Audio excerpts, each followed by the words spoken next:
What's up, you guys? Welcome back to another episode of Isabelle Klein featuring me, Bad Rob, famous Rob player. But I choose to play Isabelle just as a lifestyle choice. So we are continuing to just drudge through the trenches of online Super Smash Bros. Ultimate, and I came across this really nice Lucas player.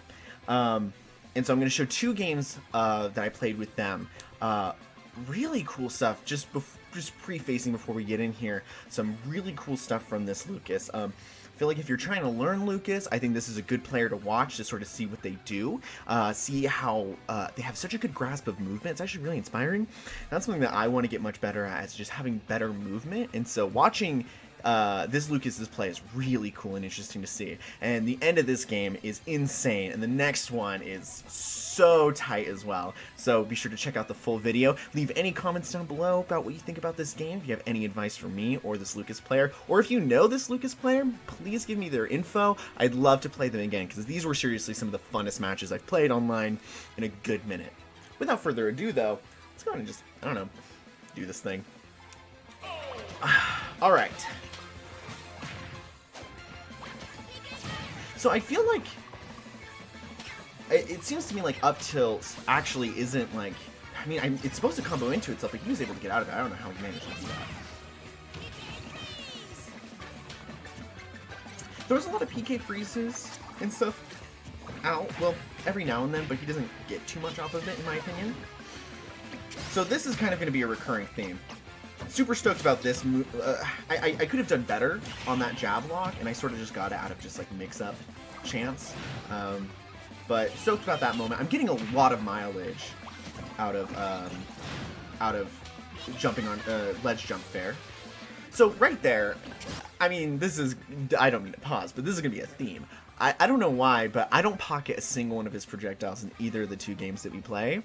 Or do I? Well, I do once in a very good moment, but that's like one thing that I think is a huge mistake that I should have been doing more. The PK fire, it's hard to predict, and I don't want to grab it and put myself into a shitty position.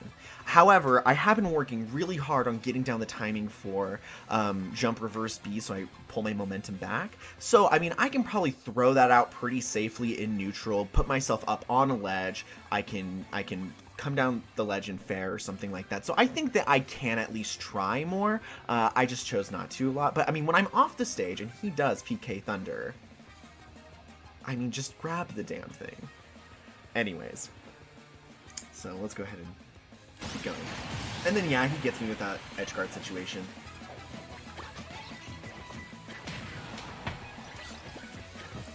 I just held on just a little bit too long.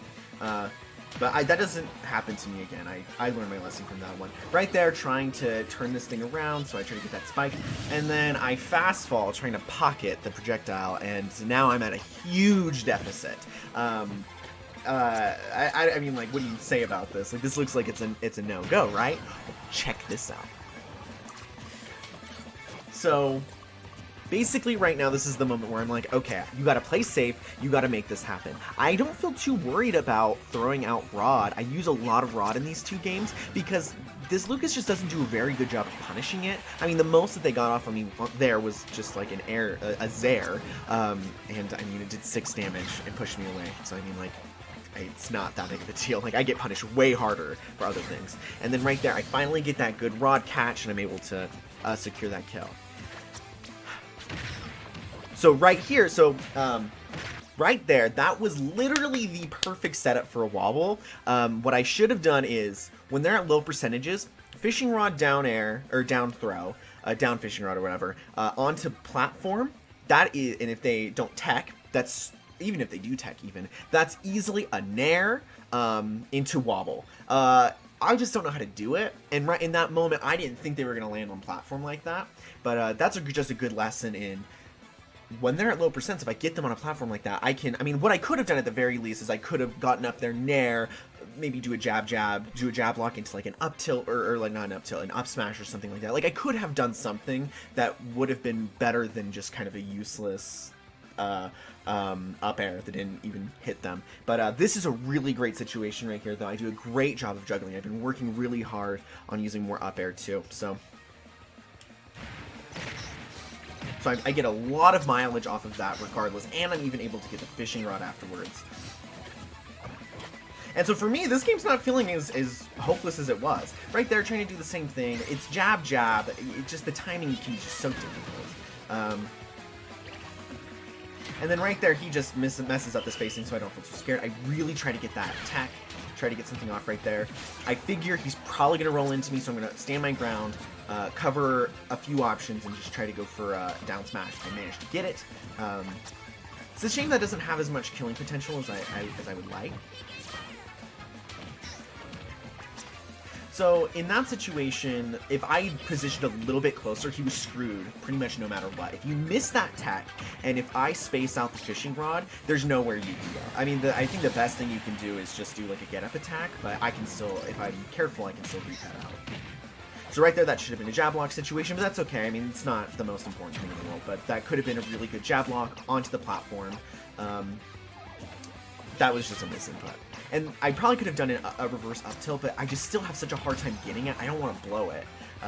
Especially when I don't want to risk it when we're at such a close game like this. But yeah, you can see this Lucas's movement options. They do a great job of doing the B reversing, really great platform movement with their air dodging and everything like that. Except that was a really bad one, and I'm like, this is my opportunity, okay? I have no option. Like, I need to go down there and I need to pocket it and sort of make up for that horrible one I tried to do, right? And so that's how I got the reverse 3-stock. That's why that game is so hype. Even though this Lucas is very good, I didn't even need to really pocket any projectiles to turn that game out. I really pulled myself out of the deficit. I didn't drop a lot of... When I was in advantage state, I did a really good job of maintaining it for as long as I could. Just... super proud of myself, super happy with how that game turned out. This next game is much closer, much more down to the wire, and I utilize a few more different options because in that game I was very reliant on, well, this is a villager game. We'll talk about this sometime, but not now. But in the next game, I found that in that last game and in this next one, I was very reliant on fishing rod, so I had to make an adaptation on the spot. Because I'm trying to work on not doing fishing rod, doing just fishing rod, and then I gotta use some other options as well in order to try to get myself some kills. So let's go ahead and move on to the next game. All right. So this game is much closer. And you'll see, and this whole beginning part, I just want to preface right now, I don't know what was wrong with me, I don't know what I was doing, like, I don't know, like, I was just, I had butterfingers, or just something, like, it was bad, but that's okay, because I eventually pick it up, and they're letting me do a lot of my non-confirmed combos, like a good air dodge or something like that, or even maybe like if they can throw out like a neutral air, I'm sure could stop a lot of my projectiles from hitting them, but they kind of just let me do it. Great air dodge from me right there to block that. And I'm trying to play safe and smart. They let me do that a couple of times in this one. And then they land right onto my mine. I feel like in the last game I didn't use mine as much as I could have too. That was a great spot dodge, but I just didn't get anything out of it, unfortunately. And then unfortunately I just didn't space that nair out quite correctly. And then that fishing rod doesn't really connect. I throw out a lot of fishing rod. I find that they just don't do a very good job of punishing me. That or I'm doing a good job of doing it in situations where I can. But it's extremely predictable. Like, I'm doing it a lot. I don't know why. I just feel like I guess I just felt like I had a lot of success doing it before. And then, hey, that was kind of sick, right? Honestly, I think the thing that made me 100 times better at this video game is jump fair, honestly, onto stage. I think that improved my game tenfold. So right here we have sort of a tricky situation that comes up. So I get back onto the stage, I'm sort of standing ground. I want to try to pocket one of those. I miss the timing. And so I hop on there to try to get around him to drop down back air, and I just end up getting destroyed. Probably should have camped on the ledge a little bit longer or something like that. That could have been a jab lock situation that I missed. That probably would have been really beneficial, actually. But it all works out. I mean, I'm still ahead. And I'm able to just get... I get so much mileage out of fishing rod in this game for some reason. Like, I mean, like, I'm just fishing rod. And right there, I feel like I have such a good read. I'm like, okay, I'm totally going to get this. God, I'm using so much fishing rod. Reason I probably wanted to, I triggered this guy. Actually, I want to talk about that moment though.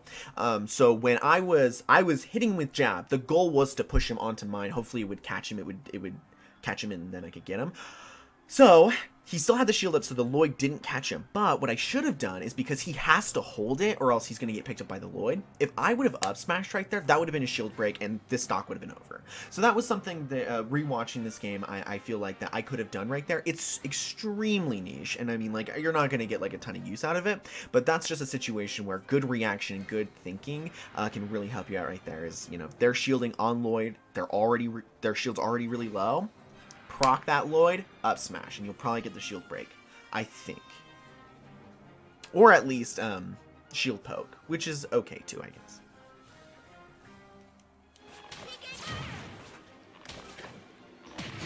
So, I have that stock in the bag.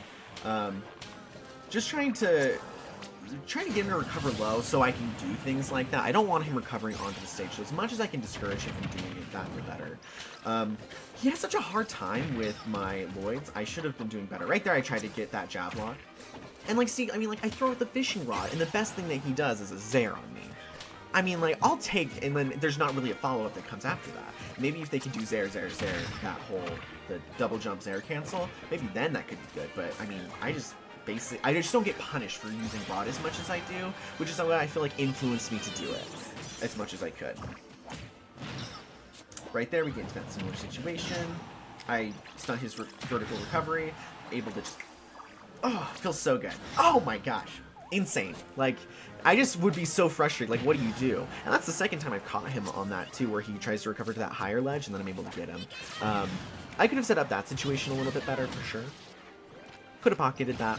And then he does get that really nice spike on me, because I have a pretty linear recovery, typically. And, I mean, he never punished me before, so I wasn't really too concerned about trying to recover stronger. So right here, trying to finish out this game, you'll notice I'm trying to use a lot of fishing rod, because that's just, that's just my go-to. I think about going down there trying to stun his recovery, but I figure I'm just going to get hit by him. It's just not worth it. Although I probably could have taken the hit and then probably be okay, actually, now that I think about it. Try to go low there, because I figure he's going to go low, but that's not really what he does for most of the game, so... and then thank God I don't get hit by that down smash. That's really fortunate. Trying to get fishing rod, because that's what I'm just so used to killing him with at this point, just because it's been pretty safe so far. But I figure I need to do something else. This just isn't working, and I'm gonna die, so I gotta mix it up. Bam. So I finally wait for him to do something unsafe on my shield, so I kind of shield camp for a second, because even if he does grab me, at the very least, it's not going to kill me at this percent, and it's pretty likely that he's going to try to go in on me and do something unsafe like that and up smash. All of this being said, though, I think that throughout that game, I mean, if he did it right there when he was at high percent, it means that even when he was at low percent, he was probably doing things unsafe on shield that I could have punished with an up smash. I could have done something a little bit stronger. And so, yeah, just could have done a little bit, I think just overall could have done a little bit better about using some of those other moves and getting more mileage out of using my smash attacks instead of being so reliant on rod. I mean, being reliant on rod in this game wasn't too detrimental, but it is just kind of a bad habit, because players, like, I get punished for using rod all the time. Like, against a Banjo, they'll just come up and fair you. A Mario, come up and fair you, or just, like, do some sort of cross-up with down air, or something like that. Like, you get punished for using that, usually, and that Ness, or that Lucas just didn't do a good job of punishing me. So if I had any critique for them, it would be, you gotta punish that, and you can't punish it with Zair. I think that PK Fire would have been good. I don't know how you position it. I don't play Lucas, so I don't know what's a good way to punish it, but there's just things that you could have done that I think would have worked. So that's my thought on that. Anyways, so that's the end of this video, talking about some of those games. Oh, I feel so good about those games, especially going up against someone who definitely seems as skilled as that Lucas. You'll have to give me your thoughts, though, if you play Lucas's and what you think about their play. And if you have any advice for them or myself, please feel free to put it in the comments down below. But so awesome to play against players like this. Like, this was a really exciting game, and I felt like to me, it felt like a mini-boss, kind of felt like that, oh, okay, this is like a really good challenge for me, and yeah, really impressed with their movement, too. I hope they can teach me a couple of things, honestly. Anyways, thanks so much for watching. Here's the outro where I say the same exact thing. And hi! Thank you so much for checking out this video. If you want to see more like it, check out the playlists above. And if you'd be so kind, consider hitting that subscribe button and maybe the like button too. I'll see you next time. Bye bye.